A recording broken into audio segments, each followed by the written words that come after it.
സങ്കീർത്തനം 49.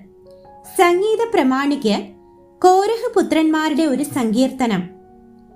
സകല ജാതികളുമായുള്ളവരെ ഇത് കേൾപ്പിൻ, സകല ഭൂവാസികളുമായുള്ളവരെ ചെവിക്കൊള്ളുവിൻ. സാമാന്യ ജനവും ശ്രേഷ്ഠജനവും ധനവാന്മാരും ദരിദ്രന്മാരും തന്നെ എന്റെ വായ് ജ്ഞാനം പ്രസ്താവിക്കും.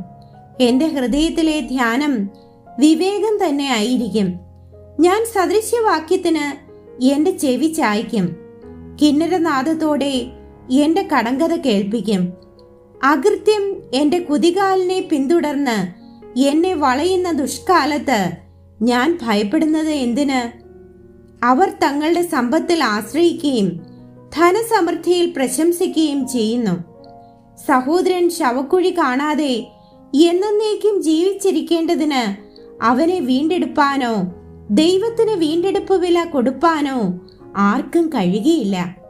അവരുടെ പ്രാണന്റെ വീണ്ടെടുപ്പ് വിലയേറിയത്, അത് ഒരു നാളും സാധിക്കുകയില്ല.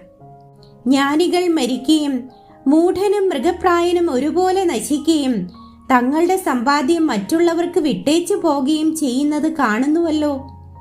തങ്ങളുടെ ഭവനങ്ങൾ ശാശ്വതമായും തങ്ങളുടെ വാസസ്ഥലങ്ങൾ തലമുറ തലമുറയായും നിൽക്കും എന്നിങ്ങനെയാകുന്നു അവരുടെ അന്തർഗതം. തങ്ങളുടെ നിലങ്ങൾക്ക് അവർ തങ്ങളുടെ പേരിടുന്നു. എന്നാൽ മനുഷ്യൻ ബഹുമാനത്തിൽ നിലനിൽക്കുകയില്ല. അവൻ നശിച്ചു പോകുന്ന മൃഗങ്ങൾക്ക് തുല്യൻ. ഇത് സ്വയാശ്രയക്കാരുടെ ഗതിയാകുന്നു. അവരുടെ അനന്തരവരോ അവരുടെ വാക്കുകളിൽ ഇഷ്ടപ്പെടുന്നു. അവരെ പാതാളത്തിന് ആടുകളായി ഏൽപ്പിച്ചിരിക്കുന്നു. മൃത്യു അവരെ മേയിക്കുന്നു. നേരുള്ളവർ പുലർച്ചയ്ക്ക് അവരുടെ മേൽ വാഴും. അവരുടെ രൂപം ഇല്ലാതെയാകും.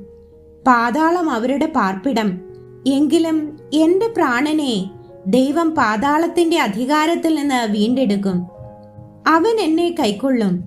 ഒരുത്തൻ ധനവാനായി തീർന്നാലും അവന്റെ ഭവനത്തിന്റെ മഹത്വം വർദ്ധിച്ചാലും നീ ഭയപ്പെടരുത്. അവൻ മരിക്കുമ്പോൾ യാതൊന്നും കൊണ്ടുപോകുകയില്ല. അവന്റെ മഹത്വം അവനെ പിൻചെല്ലുകയുമില്ല. അവൻ ജീവനോടിരുന്നപ്പോൾ താൻ ഭാഗ്യവാൻ എന്ന് പറഞ്ഞു. നീ നിനക്ക് തന്നെ നന്മ ചെയ്യുമ്പോൾ മനുഷ്യർ നിന്നെ പുകഴ്ത്തും.